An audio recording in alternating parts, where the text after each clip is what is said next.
हाम्रो देश हेटौडा सिमेन्ट कारखाना जस्तै भएको छ। मेसिन पनि छ, म्यान पावर पनि छ, खानी पनि छ, तर बन्द। अब चल्नु पर्यो, नेपाली कांग्रेसको वाइवाई फ्याक्ट्री जस्तै चल्नु पर्यो। अब त्यो पनि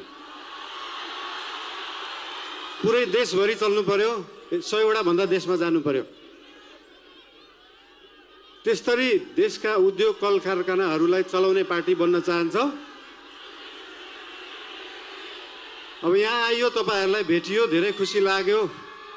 तपाईहरु किन टेन्सन लिनुहुन्छ क्या? पार्टीको सभापति नै यही उठ्नु भएको छ, केको टेन्सन? तपाईहरुका समस्या, पुरै देशको समस्या सभापतिज्यू, हामी सबै पार्टीका नेतागण कार्यकर्तादेखि लिएर तपाई हामी सबै मिलेर अब देश बनाउने हो।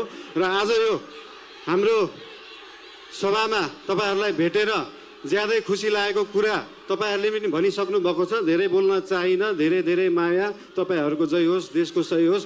जय घण्टी, जय देश, जय नेपाल।